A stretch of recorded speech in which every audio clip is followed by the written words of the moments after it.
दोस्तों YouTube comments में, emails के द्वारा, ट्विटर पर we've received hundreds of times the same request.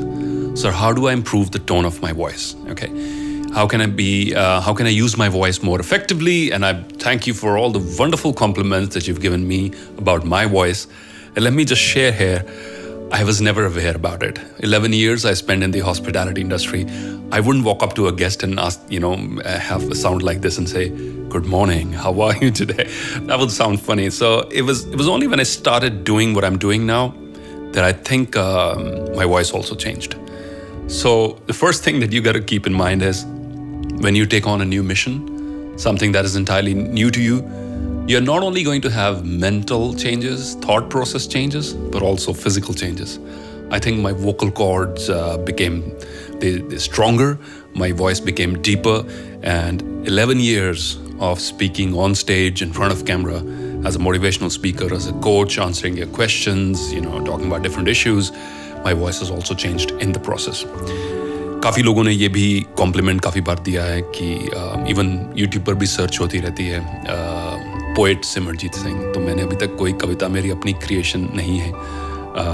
Poetry को मैं एक जो हमारे देश के, हमारी संस्कृति के, हमारे लिटरेचर के जो मोती हैं ऐसे जो खो गए थे, पोइट्री को मैं वो चीज़ मानता हूँ कि शायद चंद पंक्तियों में कई बार कोई ऐसी बात कह जाते हैं जो हज़ारों शब्दों में भी समेटी नहीं जा सकती।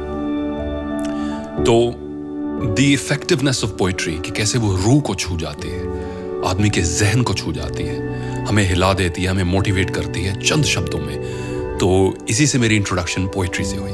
वो कविता बैठ जाता हूँ मिट्टी पे अक्सर, जिसको आपने मिलियंस व्यूज़ दिए। मिलियंस व्यूज़ तो अब हुए हैं उसके, पहले तो वो यूट्यूब पर 0 थी और व्हाट्सएप पर वायरल थी। उस कविता में कभी मुझे ये एहसास नहीं हुआ कि इतनी पॉपुलर होने वाली है।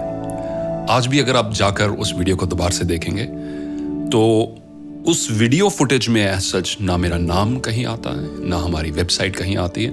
तो जब वो वीडियो किसी ने यूट्यूब से रिमूव करके व्हाट्सएप पे शेयर करना शुरू किया, लोगों को वो वीडियो बेहद पसंद आया, पर उनको ये श्योर नहीं था कि ये किसके द्वारा बोली गई है। तो अक्सर रेस्टोरेंट्स में, एयरपोर्ट्स पर लोग मेरी तरफ देखते रहते, फिर आकर कहते, सर आपकी जैसा बंदा एक कविता बोल रहा था यूट्यूब पे।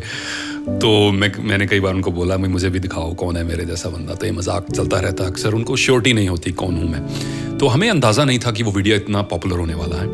बट उस कविता के पैराग्राफ्स, और हमें लेटर ऑन ये भी पता लगी कि वो हरिवंश राय बच्चन जी द्वारा नहीं लिखी गई हुई, क्योंकि जितना सर्कुलेशन थी मीडिया पर, जो वेबसाइट्स पर वो मौजूद थी, वहाँ हर जगह हरिवंश राय बच्चन जी का नाम जोड़ा हुआ था साथ में। बट रिसर्च के बाद, उसको ऑनलाइन करने के बाद हमें इस चीज़ का पता लगा, तब हमने वो रिमूव किया उसको और चेंज किया। बट ये चीज़ बड़ी इंपॉर्टेंट है कि उसके पैराज में स्टेज पर शेयर करता रहता था, राइट, कि क्यों वक्त के साथ चेहरे की रंगत चली जाती है। एक सवेरा हुआ करता था जब हंस के उठा करते थे हम। हर बच्चे का ये सवेरा होता है, बचपन में खास करके। एक सवेरा हुआ करता था जब हंस के उठा करते थे हम, और आज कई बार बिना मुस्कुराए ही शाम हो जाती है। क्यों हंसती खेलती जिंदगी आम हो जाती है। तो ऐसे इसकी कुछ पंक्तियां मैं यूज किया करता था अपनी टॉक्स में, मोटिवेशनल टॉक्स में, खास करके जो हिंदी में रहती थी। तो एक बार जहन में आया कि इसको पूरी की पूरी रिकॉर्ड क्यों ना किया जाए। तो मैं ना प्रोफेशनली ट्रेंड हूँ इस फील्ड में, बट एक जोश था, एक उमंग थी, और इसको हमने रिकॉर्ड किया और आपने इसको भरपूर प्यार दिया। For that I am really thankful. But एक चीज़ और जो शायद जो मेरे सुनने वाले हैं, जो सेल्फ इम्प्रूवमेंट के स्टूडेंट्स हैं, उनके काम आए। जब आप कोई लक्ष्य निर्धारित करते हैं, कोई मिशन निर्धारित करते हैं, और एक चीज़ आप ठान लेते हैं कि मुझे इस चुने गए रास्ते पे खुद को इम्प्रूव करना है, हर बार पिछले से 5%, 10% इंप्रूवमेंट, चाहे 1% क्यों ना हो, even on your worst days, चाहे बुखार हो, खांसी आ रही हो, छींके मार मार के बुरा हाल हो, आपका कुछ भी करने को ना मन करें, आप बेड में सारा दिन स्पेंड करना चाहते हैं, फिर भी आप घसीट कर अपने लक्ष्य तक अगर अपने आप को ले आए, चाहे वहां 1 घंटा बैठे, 2 घंटा बैठे, जैसे भी है। Even on your worst days, if you are able to at least be present, I think this is one of the keys of self-improvement. जरूरी नहीं है रोज ही एक्शन हो, कुछ दिन आप सिर्फ अगर प्रेजेंट भी रहेंगे, part of success is just showing up, just being there. And then also having this driving force that I want to improve myself. आप राइटर हैं, ऑथर हैं, स्टूडेंट हैं, प्लेयर हैं, किसी भी फील्ड में हैं. So if the drive for self-improvement is there, you will find the ways. Now let's get back to these specifics जो इस सवाल के थे. वॉइस टोन को इफेक्टिव कैसे बनाया जाए. मैंने कुछ अपनी पर्सनल इंसिडेंट नरेट किया, but let's just go look into two different segments. एक तो वॉइस टोनैलिटी है रिकॉर्डिंग में. अगर आप प्रोफेशनल रिकॉर्डिंग कर रहे हैं, वीडियो बना रहे हैं, you are reciting something, song record कर रहे हैं, वॉइस ओवर दे रहे हैं, if you are into that creative field, you obviously are aware three things are very very important. The acoustics of the environment, कि आपकी साउंड एको तो नहीं कर रही है, and those sort of things. उस रूम के acoustics कैसे हैं. Number two, what is the sort of equipment which is being used to record your voice, right? A lot of people, they pay a lot of attention to video, but they do not pay enough attention to audio, and thereby you have an excellent video but very poor sound. And as you, if you remember watching the earlier video जिसमें मैंने share किया था, words is 7%, visual is 55%, but sound is also 38%. Let's not forget that. The third thing which matters is your proximity. अगर आप speech देने वाले हैं, किसी conference में जा रहे हैं, भाषण दे रहे हैं, तो ये ज़रूर देखिए कि माइक आपके माउथ से कितना नज़दीक है या कितना दूर है. कई बार वर्ल्ड क्लास माइक आपके हाथ में होता है और लोग उसको यहाँ रख के बात करते हैं, हैंड हेल्ड माइक को. That's a big mistake. आपकी साउंड की पावर अच्छी तरह से बन के नहीं आएगी.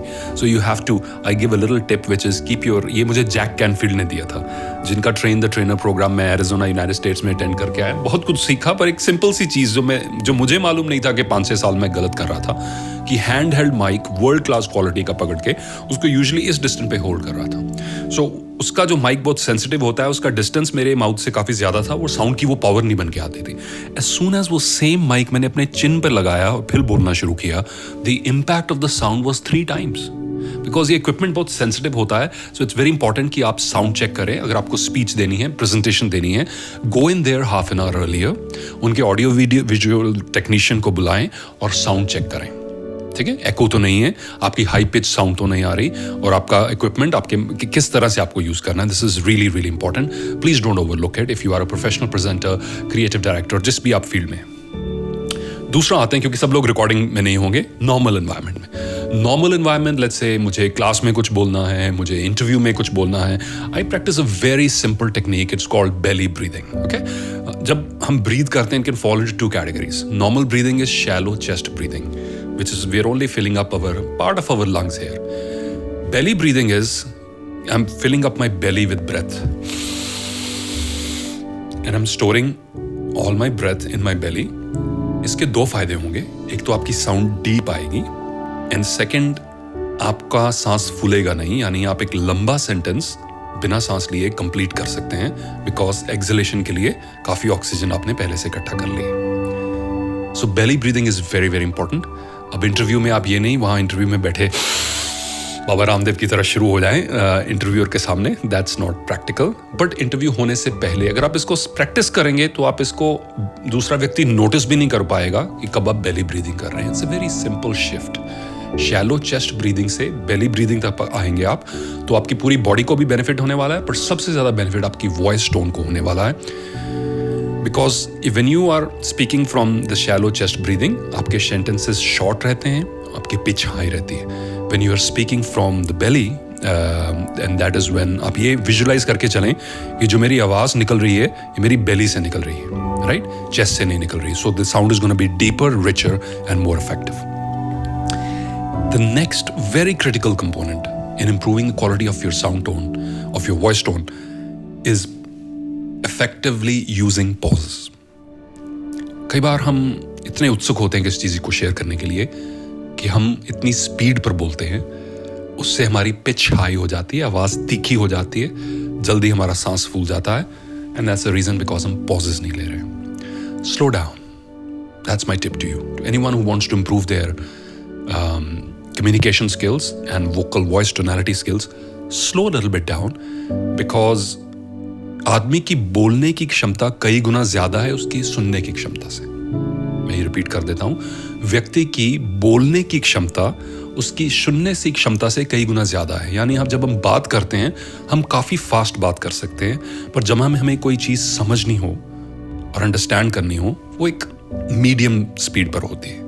तो अगर ये मिसमैच है, इसके 2 नुकसान होने वाले हैं. एक तो आपकी आवाज तीखी आएगी, इफेक्टिव नहीं आएगी, आप बैलेंस नहीं लगेंगे, और दूसरा आपके सुनने वालों को आपकी बात पूरे से समझ नहीं आएगी और उनके दिमाग में हिट नहीं करेगी। So slow a little bit down. ये एक गलत फहमी है कि तेज बोलने से मैं ज्यादा एनर्जेटिक अपीयर होता हूँ, मोटिवेटेड अपीयर होता हूँ। This is a misconception, so you have to keep this in mind.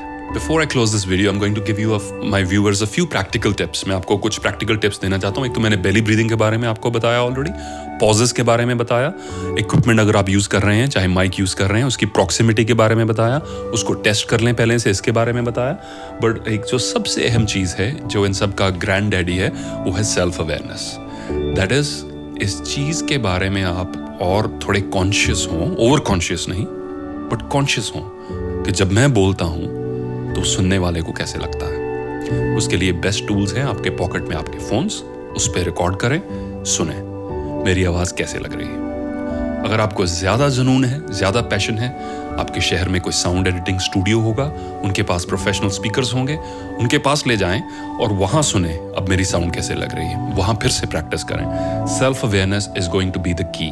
Self awareness के बाद दूसरी चीज़, course correction. What I mean by course correction, अगर मैं छोटी छोटी चेंजेस इनकॉर्पोरेट करता जाऊं, मैं ज़्यादा फास्ट बोल रहा हूं, मुझे अपनी रिकॉर्डिंग में काफ़ी फास्ट लग रहा हूं कि मैं बोल रहा हूं, तो मैं थोड़ा स्लो हो जाऊं।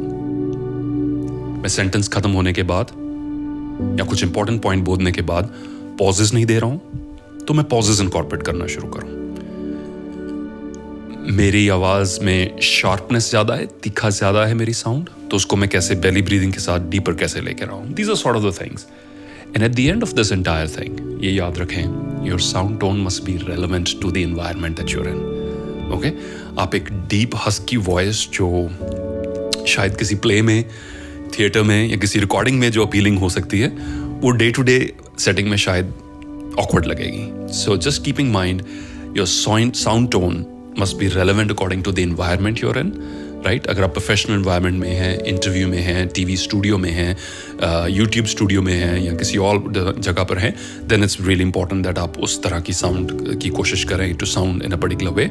But it's very very important that you keep in mind that the relevance, that in the right place you are sounding in the right way, that you not putting on, be authentic. और जो भी आपको practice करनी है उसको इतने समय तक करना है कि वो आपकी पर्सनालिटी का हिस्सा बन जाए। वो एक मुखौटे की तरह ना हो जो आपने पहन लिया तब वो पता लगना शुरू हो जाएगा और इफेक्टिव होने के बजाय वो इनइफेक्टिव हो जाएगा। आई होप ये छोटा सा वीडियो जो मेरे टॉप ऑफ द हेड जो पॉइंट्स आए, जो मैं पर्सनली यूज़ करता हूँ, वो आप सबके लिए यूज़फुल रहेगा। प्रैक्टिस करें। एंड अगर आप मुझसे पूछें कि इन सब पॉइंट्स में से सबसे ज़्यादा इंपॉर्टेंट क्या है, that is speaking by belly breathing. That is the number one most important point. इस टॉपिक पर हम आगे और भी वीडियोस बनाएंगे, बट पहले I want to give you just enough कि आप इसको अब्जॉर्ब कर लें, डाइजेस्ट कर लें और प्रैक्टिस कर लें। आपको क्या रिजल्ट्स मिलते हैं, इसका फीडबैक हमारे साथ कमेंट सेक्शन में शेयर करें, so we are able to create more content for you. Thank you for watching.